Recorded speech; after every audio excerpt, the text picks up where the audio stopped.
Welcome back, everyone. In this lecture, we're going to focus on creating an API that we can call. Now that we already have a basic Flask application running, let's combine it with the prediction function that we created earlier. We'll go ahead and copy and paste that prediction function and set it up along with the Flask application with another view. That way we can send a JSON request. In this case, we'll use Postman to do it, and then we'll get an answer or prediction back from our function. Let's go ahead and get started. I'm going to open up the same file we were working with last time. Okay, here's the myexample.py file we're working with last time. What we're going to do is I'm going to copy and paste my return prediction function from our notebook that we worked on in the very beginning of this series of lectures. So go ahead and at the very top, what we're going to do is we're first going to add in the imports necessary to run our model. And so those are import numpy as np, and then from tensorflow.keras.models import load model, and then we'll also need to import joblib to actually import the flower model as well as the flower scalar. So what we'll go ahead and do after that is the following. We'll say copy and paste the return prediction function. So this is the exact prediction function we created in the very beginning of this lecture series. And all it does is just takes in a model, a scalar, and a sample JSON file, and then analyzes it, scales it, and then predicts the class. So we'll go ahead and add that in. And then what we're going to do is we'll go ahead and create our Flask application. After that, we have our homepage route, and then we're going to create a new route. But before we create that new route, what we need to make sure to do is load the model and the scalar. So we'll say our flower model is equal to load model, and you'll pass in the entire file path to the .h5 file. In my case, this example file is located in the same folder as our h5 file. So I'll just type in final iris model.h5. Please keep in mind, if this myexample.py file is located somewhere else on your computer, you'll need to provide the full file path. And then we'll say flower scalar is equal to joblib.load, and then iris scalar.pickle file. Okay, essentially the same lines of code that we set up at the very bottom of our notebook. So we loaded up our model, loaded up the scalar. Next, it's time to actually create a routing view that would accept that API JSON request and return back an answer. So we're going to say at app.route. And in this case, let's go ahead and give this the route of /API/flower. And what we need to do is say methods is equal to list and then all caps post, essentially saying that this particular routing page for our web application accepts post requests. And then we'll define this function as something like flower prediction.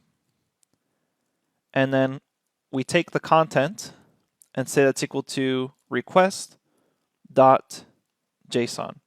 So what does that actually mean? Essentially what's going to happen is when we actually send something to this page, it's going to be in a request form, and then we'll grab the JSON from it.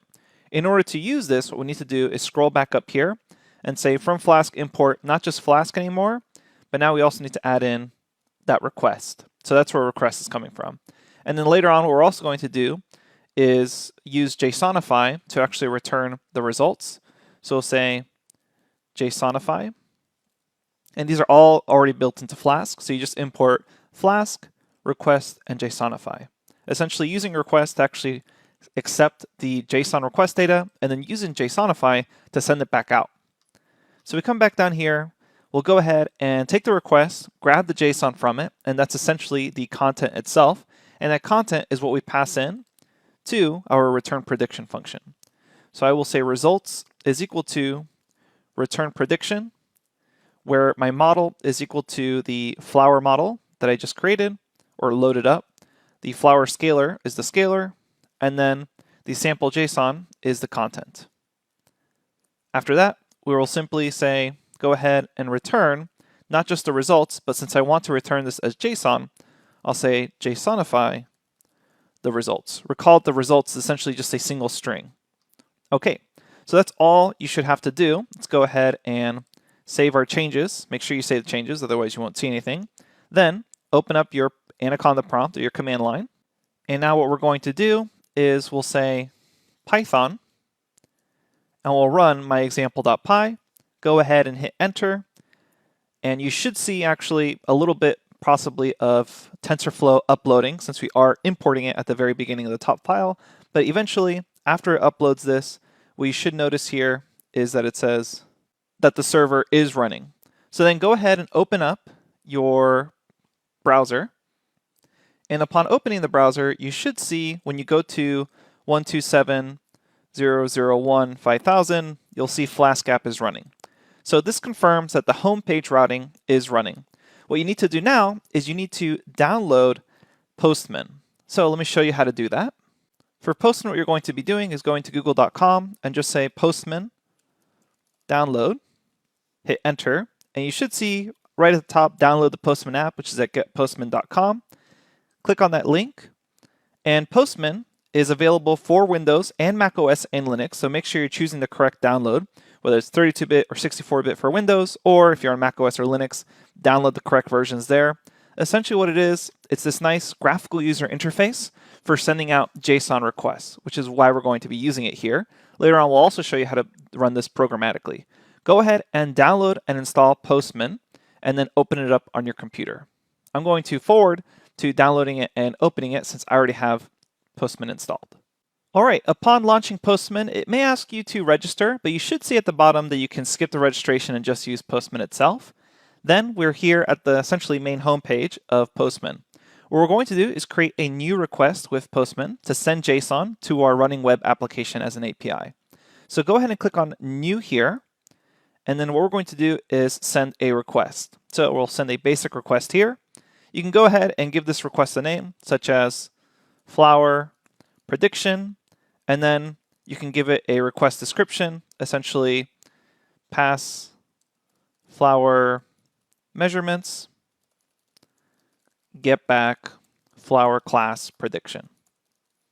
Okay, so we already have the request name, we already have the pass flower prediction, then we just need to select a collection to save this to, or you can create a new collection. So you can create a new collection, call this prediction models or whatever you want. Select that and then say save to prediction models. Okay, so now you have this graphical interface for actually sending requests. First thing we want to do is select the correct request. We are not getting data, we are posting data to the web application. So this is a post request, and then we need to enter the request URL. Recall that if you go to your command prompt, where this is all running, right now everything's running on 127.0.0.1:5000. So that's essentially a local connection. And then if you take a look at your Sublime code, recall that this actual view or this routing for the prediction runs at /API/flower, and it accepts post methods. So that means what we're going to do here is when we're entering the request URL, we're going to say http:// and then 127.0.0.1:5000 and then /API/flower. So this first half comes from the actual web application at the command line. The second half comes from the actual routing decorator in the Flask function. Okay, so next thing we need to do is select what we're actually going to send. We'll click on body here, and we're going to then select raw, and then from raw, select JSON. Okay, now it's time to actually send the JSON code in the same format that's expected. So that's going to look something like this. We'll say curly braces, and then with double quotes, we say sepal_length, and then we'll say here 5.1, comma. Let's do another feature here. Next one is sepal width, let's say 3.5, comma. Next one here will be petal length, 1.4, comma. And then finally petal width, and we'll give it the example of 0.2, and then another set of curly braces to finish this off. Okay, once that's done, you'll go ahead and send this. So then say send, and you should make sure that your application is running. Once you send this request and your application is running and you don't have any typos in your application, eventually you should see a status 200 OK. That's an HTML status code. And we see back here the actual returned prediction as JSON, and it's Satosa. Okay, so this is now how we would use your Flask web application along your model as an API request using something like Postman.